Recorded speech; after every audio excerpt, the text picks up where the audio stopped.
오늘 여러분과 함께 읽은 고린도후서 2장 1절로 8절 말씀을 통해서 죄를 치료하는 교회의 기능이라는 제목으로 하나님의 말씀을 함께 나누려고 합니다. 한국 드라마를 보다 보면 아주 재미난 드라마 가운데 그 의학 드라마들이 있어요. 병원에서 의사들이 사람을 고치는 일, 또 의사들 간의 관계를 맺는 일, 또 사랑하는 일, 뭐 이런 것들이 많이 나오는 그런 의학 드라마들이 아주 많이 나오고 있고, 또 그런 드라마들을 사람들이 즐겁게 봅니다. 그런데 그 드라마뿐이 아니라 실제 병원에서도 의료 사고가 종종 발생하는 것을 보게 됩니다. 미국에서 많은 의사들이 연봉이 높습니다. 아마도 연봉이 제일 높은 사람들 가운데 한 사람들이 의사일 것입니다. 근데 이 의사들에게 그 많은 돈 벌어서 다 뭐합니까? 그러니까 어떤 의사가 하는 얘기를, 내가 그 많은 돈 벌어서 로이어 갖다 줍니다, 이렇게 이야기하더라고요. 변호사에게 갖다 준다는 거예요. 그게 무슨 얘기인가 했더니, 의료 사고가 날 것을 대비해서 보험을 드는데 보험비가 엄청나게 많고, 그리고 또 그뿐만 아니라 그 의료 사고가 나면 변호사들에게 비용을 지불해야 되는데 자기네들이 번 돈의 많은 돈을 변호사에게 갖다 준다는 겁니다. 그 이야기는 병원에서 의료 사고가 많이 난다는 것을 우리에게 말해주고 있습니다. 사실 병원이 해야 할 일은 의료 사고를 내는 곳이 아닙니다. 병원이 해야 할 일은 환자를 치료하는 곳입니다. 많은 사람들은 생각하기를 의사가 사람을 살린다 그러는데요. 아닙니다. 의사는, 병원은 사람을 살리는 것이 아니라 병을 치료하는 곳입니다. 사람이 죽고 사는 것은 하나님께 달려있는 거예요. 다만 살아있는 동안에 병드는 사람들을 그 병을 치료해서 그의 생명까지, 하나님이 허락하신 그 생명까지 건강하게 잘 살도록 도와주는 것이 병원의 역할이고 의사의 역할입니다. 그러나 예상치 못한 실수로 환자의 병이 더 깊어질 수도 있고, 심지어는 죽기도 합니다. 병원이 이런 것처럼 마찬가지로 교회는 사람의 죄를 치료하는 병원입니다. 그래서 정상적인 교회에서는 끊임없이 죄인들이 와서 새로운 삶을 얻습니다. 그러나 그렇지 않은 경우도 많습니다. 죄를 치료한다는 것이 육신의 병을 치료하는 것처럼 딱 맞아 떨어지는 것도 아니고, 사람의 영혼이 그렇게 단순한 것도 아닙니다. 가장 이상적인 형태는 교인들이 하나님의 말씀을 듣고, 나에게 이런 죄가 있구나, 지금이라도 이 죄를 고백하고 성령이 주시는 새로운 삶을 얻어야 하겠다. 이 죄를 고침받기 위해서는 어떠한 책망도 달게 받겠다라고 생각하면 이보다 더 좋을 수는 없습니다. 이것은 성령이 그 개인에게 말씀하셨고, 그는 성령의 지시에 전폭적으로 순종하는 것이 됩니다. 그러나 현실은 그렇지 않은 경우가 더 많습니다. 누군가가 죄를 지었을 때 그 죄를 지적하고 책망하면 자신을 파멸시키려 한다고 생각해서 오히려 상대방의 결점을 물고 늘어지거나, 심지어는 자기를 지지하는 사람들을 끌어모아서 예배를 방해하거나 교회를 분열시키는 경우가 허다합니다. 그때는 교회 전체가 깊은 상처를 받게 되는데, 특히 신앙이 어린 사람들은 그런 분쟁을 통해서 신앙에서 완전히 떠나기도 합니다. 그렇다고 하더라도 교회는 분명히 죄를 치료하는 곳입니다. 여러분, 병원이 의료 사고가 나서 환자를 죽게 만들었다고 해서 그 병원이 문을 닫아서 해야 되겠습니까? 병원의 역할은 병을 치료하는 것인 것처럼, 교회도 교회는 죄를 치유하는 곳입니다. 그러므로 어떻게 해야 후유증이 없이 병을 치료하느냐 하는 것이 교회가 풀어야 할 가장 중요한 숙제 중에 하나입니다. 오늘 본문에 보면 사도 바울은 고린도 교회가 어떤 범죄를 한 사실을 놓고 그것 때문에 영적인 몸살을 앓았던 것을 우리는 알 수가 있습니다. 그래서 사도 바울은 에베소로 떠나 고린도로 가려고 하다가 고린도 교회의 상황이 좋지 못하다라고 하는 소식을 듣고 일정을 바꾸어서 마게도니아로 먼저 가게 되었습니다. 그 이유는 이 문제로 자신은 물론이고 고린도 교회를 다시 근심시키지 않게 하기 위해서라고 바울 선생은 설명하고 있습니다. 왜 이 설명을 하고 있을까요? 지난 시간도 보았듯이 고린도 교회에서는 바울 선생이 거짓말장이다. 2번 온다고 하더니 한 번밖에 오지 않았다. 이러면서 교회 안에서 바울 선생을 자꾸 힐난하고 공경에 빠뜨리고 성도들과의 이간질하는 그런 모습이 있었기 때문에 바울 선생이 왜 고린도 교회에 2번 가기로 했는데 아직까지 한 번밖에 못 갔느냐라고 하는 것을 설명하고 있는데 그 이유는 고린도 교회를 근심시키지 않기 위해서다라고 이렇게 설명하고 있습니다. 1절로 2절에 보니까 그러므로 나는 여러분에게 또다시 아픔을 주지 않아야 하겠기에, 여기서 또다시 아픔을 준다는 얘기는 뭐냐면 전에 고린도 교회에 갔을 때 교회 안에 문제가 있어서 그 문제에 대해서 책망하고 그랬기 때문에 그 교회에 아픔을 주었는데 내가 지금 또 가게 되면 또다시 책망해서 아픔을 주지 않겠느냐는 것이죠. 그래서 아픔을 주지 않아야 하겠기에 여러분에게 가지 않기로 결정하였습니다. 나를 기쁘게 해줄 사람은 여러분밖에 없는데, 그런데 내가 여러분의 마음을 아프게 하면 나를 기쁘게 해줄 사람에게 슬픔을 안겨주는 것이 아니겠습니까? 라고 이렇게 고린도후서 2장 1절로 2절에 말씀하고 있습니다. 여기에서 중요한 것은 바울과 고린도 교회를 근심하게 한 문제가 무엇이냐 하는 것입니다. 6절에 보면 어떤 사람의 처벌 문제라는 사실을 우리는 알 수가 있습니다. 그러고 나서 다른 말이 없는 것을 보면 우리는 고린도전서를 통해서 이것이 어떤 문제였는지를 미루어 알 수가 있습니다. 고린도전서 5장에 보면 어떤 한 성도가 아버지의 여자를 데리고 산 성도가 안에 있었던 겁니다. 그래서 바울 선생님은 고린도전서 5장에서 그 성도를 책망하고 있습니다. 그런데 그 당시에 그 문제를 일으킨 장본인이 고린도 교회에서는 상당히 중요한 위치에 있었던 사람이었던 것 같습니다. 그래서 그 사람을 지지하는 사람도 꽤 많이 있었습니다. 바울은 처음에 이 사람의 소식을 듣고 굉장히 분노했고 마음에 근심한 것 같았습니다. 그래서 4절에 보니까 나는 몹시 괴로워하면서 걱정스러운 마음으로 많은 눈물을 흘리면서 여러분에게 그 편지를 썼습니다. 라고 말하고 있어요.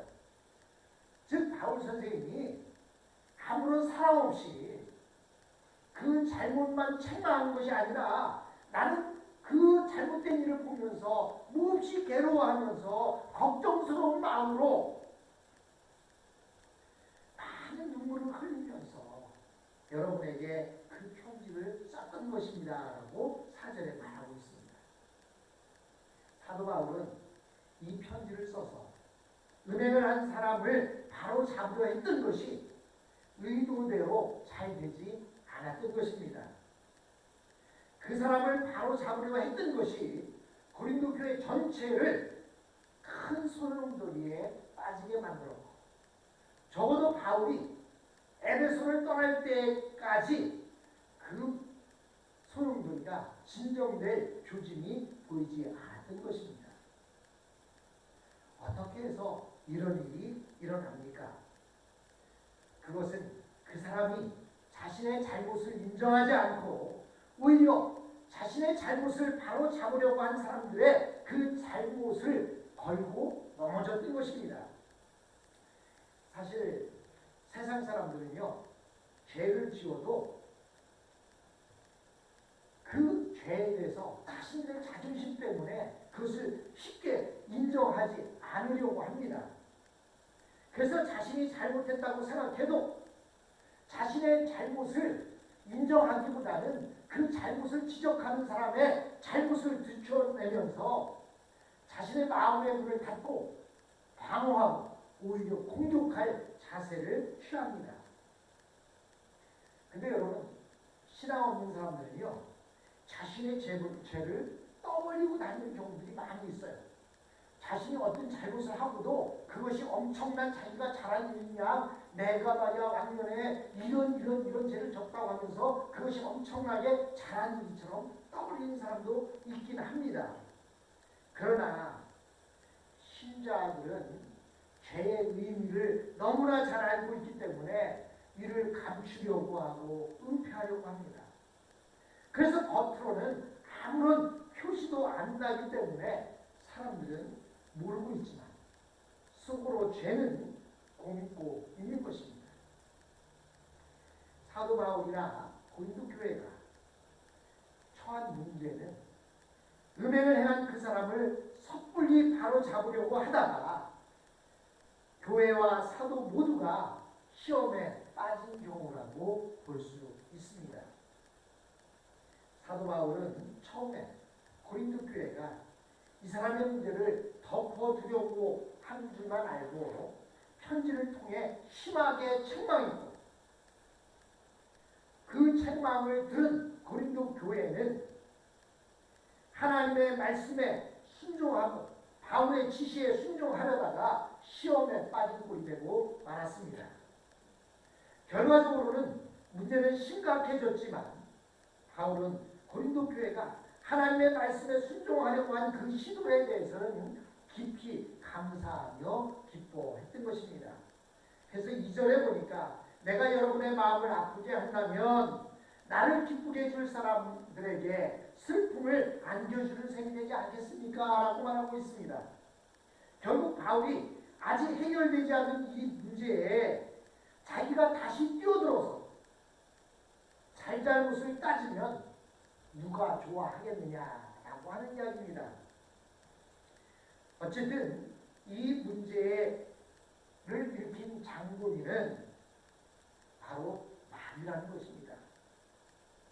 그리스도인들이 서로 물고 뜯고 싸울 때 가장 기뻐하고 좋아할 사람이 누구입니까? 바로 마귀입니다. 그런데 우리 성도들은 무엇 때문에 마귀가 좋아하는 일을 하고 있습니까? 사실 범죄에 빠진 그 형제도 일종의 피해자입니다. 그도 한순간 마귀의 꿰매에 빠져서 그 무서운 범죄를 저질렀기 때문입니다. 좌우간 교회 안에서 교인들끼리 목회자와 교인이 서로 싸운다면 좋아할 사람은 마귀밖에 없습니다. 마귀가 가장 소망하는 일은 교회 안에서 성도들끼리 또 목사와 교인이 서로 싸워서 교회의 기능을 마비시키는 것, 그것을 가장 좋아합니다.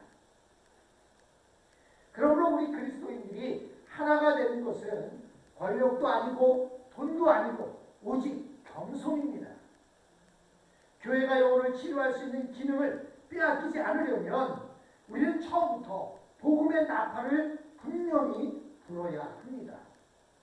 교회는 영혼을 치료하는 곳일 뿐 다른 목적이 없다는 점을 분명히 하고 온 교회가 여기에 동참해야만 합니다. 우선 죄를 치료할 때 주의해야 할 점이 있는데 그것은 죄와 그 사람을 구분해야 한다는 것입니다. 우리는 죄를 철저하게 미워하고 죄를 싫어해야 하지만 여러분 그 죄를 지은 그 사람을 미워하거나 싫어해서는 안 됩니다. 그도 구원받아야 할 하나님의 자녀이기 때문입니다. 사람들을 무서운 죄에 빠지게 한 그 마귀를 증오하고 미워해야 합니다. 그러나 죄를 지은 사람이라 할지라도 보호받아야 하고 인격도 존중받아야 합니다. 교회의 진리의 목적은 온전한 교제 회복에 있습니다. 다시 말해서 죄 지은 사람이 모든 죄를 극복하고 교회와 다시 아름답게 연합해서 더 온전한 하나가 되는데 그 목적이 있는 것입니다. 그러나 잘못을 지게 하면 그 사람의 인격을 손상시켜서 교회와의 관계를 다시 회복시킬 수 없는 지경에 이르도록 할 수 있다는 것입니다. 여러분, 우리는 그래서 교회 안에서 고백이 필요합니다. 교회 안에서 일어나는 죄는 드러나지 않고 은밀히 퍼집니다. 사람들은 그런 죄가 있는지도 모르고 오히려 그것이 옳다고 여깁니다. 교회 안에서는 독버섯처럼 퍼지는 죄가 가장 무서운 것입니다. 그러나 일단 모든 사람 앞에서 공개적으로 드러난 죄는 다른 사람들이 이미 경계하고 주의함으로 더 이상 나빠질 것이 없습니다. 책망을 받게 되면 사람들은 그것이 죄인지 알게 되면 마귀는 더 이상 힘을 쓰지 못합니다. 교회 안에서는 그래서 고백이 중요합니다. 사도 바울은 그 사람의 죄가 교회 안에서 이미 충분히 논란이 되었고 모든 사람들이 근친상간이 얼마나 무서운 죄인지를 깊이 인식했기 때문에 죄 지은 사람의 벌은 그것으로 충분하다고 여긴 것입니다. 그래서 7절과 8절에 보니까 그러므로 여러분은 도리어 그를 용서해 주고 위로해 주어야 합니다. 그 사람이 지나친 슬픔에 짓눌리는 일이 없게 해야 합니다. 그러므로 나는 여러분이 그에게 사랑을 나타내 보이기를 권합니다. 라고 이렇게 기록해 놓고 있습니다. 또한 진정한 회개는 행동으로 나타나야 합니다. 여기서 행동이란 동거하고 있던 그 아버지의 여자를 내 분에 대해 만약 그에게 자식이 있다고 한다면 양육비까지 책임을 지고 내보내야 진정한 회개가 되는 것입니다. 여러분 일단 죄를 고백하고 나면 그 죄는 사랑으로부터 분리됩니다. 그 사람은 지금 변화되고 싶고 치료받고 싶은 것입니다. 우리는 이런 사람을 사랑하고 용서해 주어야 합니다. 여러분 교회는 죄를 치료하는 것이지 누구를 정죄하거나 치리하기 위해 있는 것이 아닙니다. 치리도 사랑의 매로 그가 돌아올 수 있도록 돕는 것이어야지 그를 악한 곳으로 내모는 것이 되어서는 안 됩니다. 여러분 정죄는요 우리가 해야 할 일이 아닙니다. 정죄는 누구의 일이에요? 하나님의 일입니다. 우리의 일은 무엇입니까? 사랑하는 것입니다. 죄를 감싸라는 것이 아니라 죄 지은 사람을 감싸고 그가 다시 회복되도록 돕는 것, 그것이 바로 우리 교회의 목적이고 우리 교인들이 해야 할 일인 것입니다. 사랑하는 성도 여러분, 교회 안에 어떠한 어려운 일이 있다 할지라도 우리는 그 죄는 미워하되 그 사람을 미워해서는 안 됩니다. 정죄하는 일은 하나님께 있고 우리는 오직 사랑하고 용서하는 일만 있다는 사실 기억하면서 이 땅에 살아가는 저와 여러분이